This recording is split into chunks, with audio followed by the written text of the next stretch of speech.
Chapter 170 Spoils of the Battle. Han Li raised his hand and beckoned to the sky. That huge sword immediately turned its point and flew back. When it was in front of Han Li, it returned to its original talisman form and fell toward his hand like a light feather. Just as Han Li reached out his hand to the treasure talisman, Zila, it turned to flames. A short moment later, it turned into a pile of ash and disappeared with the mountain wind. Seeing this, Han Li stood there, expressionless. A moment later, he bitterly smiled. This treasure talisman could be considered utter scrap. Even at the start of the fight, it no longer had much power remaining. Too much time had passed in the close struggle, eventually consuming all of its power. This caused Han Li, who deeply knew of its value, to feel great heartache, but he could do nothing about it. After all, being able to kill a formidable enemy such as Senior Marshal Brother Lu did not come without cost. Regardless, the opponent's Azure Flood Dragon banner was actually quite an impressive loot. It was sufficient enough to make up for the loss of this treasure talisman. Not to mention the 2 Foundation establishment pills he had yet to plunder. With this thought, Han Li could not help but burst with joy, feeling that this fierce battle had actually been worth something. If he could take these pills and succeed in reaching Foundation establishment, he wouldn't need to participate in braving the strange and dangerous trial of blood and fire. After all, the number of cultivations as strong as Senior Marshal Brother Lu was sure to be substantial. He feared there would be even quite a few cultivators who were even more troublesome. A moment later, Han Li was absorbing a spirit stone in his hand. After he recovered his magic power to some degree, he stood up, wanting to pick up the Azure Flood Dragon banner not far away from him. Just as Han Li straightened his back, an acute stab of pain came from his dantian, making it feel as if countless steel needles were suddenly stabbing into it. Han Li doubled over from the pain. His complexion was incomparably pale as he grimaced in pain. Han Li was motionless. After the time it took to brew a cup of tea, he took a deep breath and felt the pain slightly weaken. Han Li's expression was somewhat gloomy, the corner of his mouth twitched several times. As for why this was happening, he was well aware. The reason was the great amount of aged medicine herbs he had swallowed a moment ago.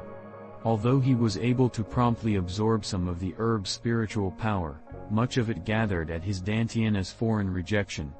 Mixed among this were many unclear medical impurities. If he didn't purify them in time, they were certain to cause no end of trouble.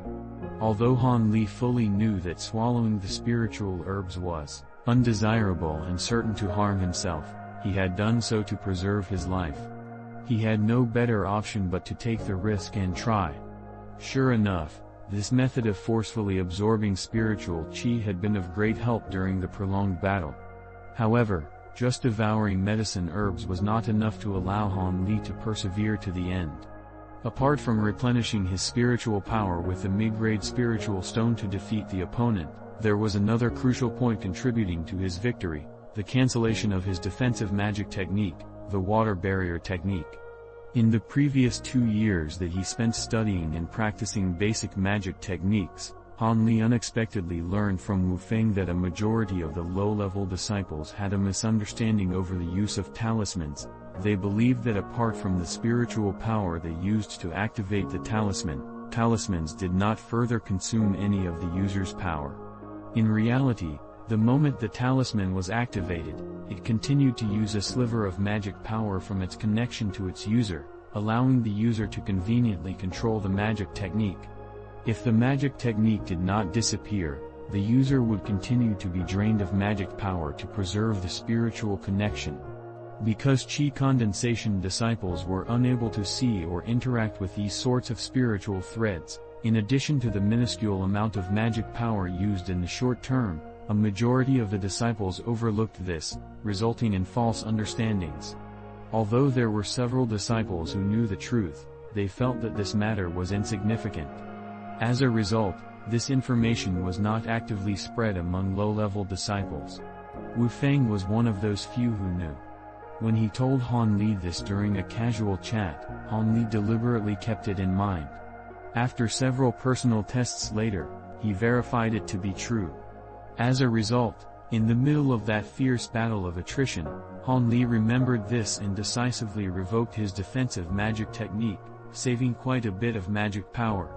Although it seemed to be a negligent amount at first, the magic power it would consume was not insignificant after a long period of time.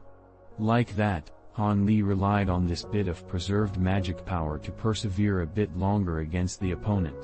Had he not relied on those two advantages, he might have not been the one who lasted longer. Thus, Han Li undoubtedly felt that this victory had been exceedingly dangerous to have exhausted all of his means simply to save his life. The opponent's strength was truly greater than his own. However, regardless of how the story was told, the one left alive was him. After Han Li felt this pain slightly lessen, he forced himself to stand and started to slowly move, eventually reaching where the Azure Flood Dragon banner had fallen down. He forced himself to pick up the magic tool and delightfully examined it before finally putting it away in his storage pouch. Then, he walked over to Senior Marshal Brother Lu's corpse. After he looked at the extremely bloody scene with slight disgust, he waddled around to look for loot. His storage pouch was easily found on the upper half of the corpse. Han Li impolitely took out the items from the storage pouch and emptied them all out.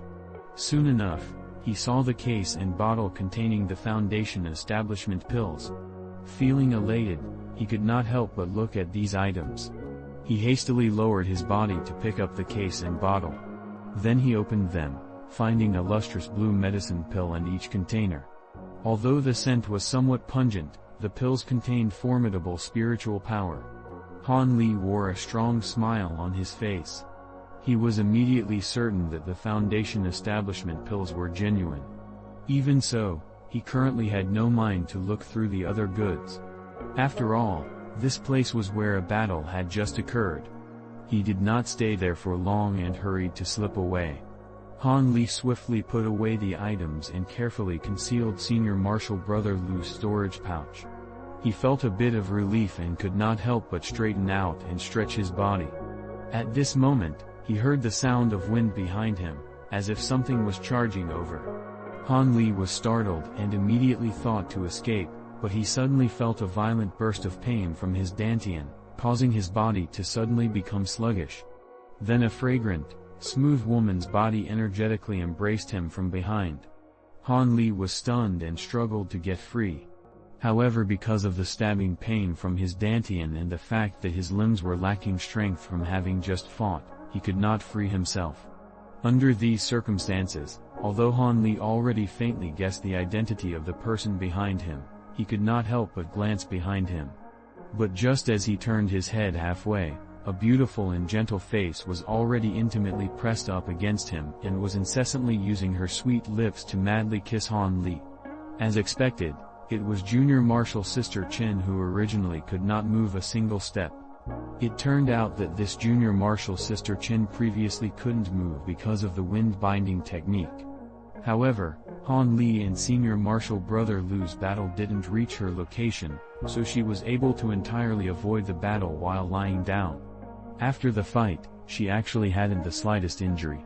Before the battle started, the effects of the joyful meeting pill had already flared out, causing Junior Marshal Sister Chen to be delirious with a burning passion. Her eyes were filled with delusion, completely wanting to join together with another person. However, she was bound by a magic technique and was unable to budge in the slightest, still appearing quite innocent. But deep in her heart, she was tormented by greater and greater lustful desires. A moment ago, the wind-binding technique's effects expired and Junior Marshal Sister Chen, who had just obtained her freedom, was brimming with the excitement of lust. Thus she instantly charged toward the soul male nearby, Han Li, and tensely embraced him. From above, this appeared to be an extremely romantic scene. However, Han Li was a genuine virgin. After the frenzy of kisses from Junior Marshal Sister Chen, Han Li felt his mind shake as a peculiar feeling surged forth. Since Han Li had never flaunted himself as a gentleman of honor, Han Li did not feel it beneath him to experience having this woman in his lap. As a result, The passionate Han Li with no trace of politeness reached out from behind him and embraced Junior Marshal Sister Chen. Feeling Han Li's response, Junior Marshal Sister Chen felt even more unbearable. Although she never experienced the affair between males and females, her natural carnal instincts still caused her to begin to tear away at Han Li's clothes. Junior Marshal Sister Chen's actions caused the infatuated Han Li to sober up. He didn't dare to tangle with fire once more and hastily felt for a soul-lock talisman with his right hand. Then, with some difficulty, he aroused the few strands of magic power he had just recovered and used a soul-locked technique to restrain Junior Marshal Sister Chen. Afterwards, he softly struggled to free himself of Junior Marshal Sister Chen's alluring bosom and gently placed the woman on the ground.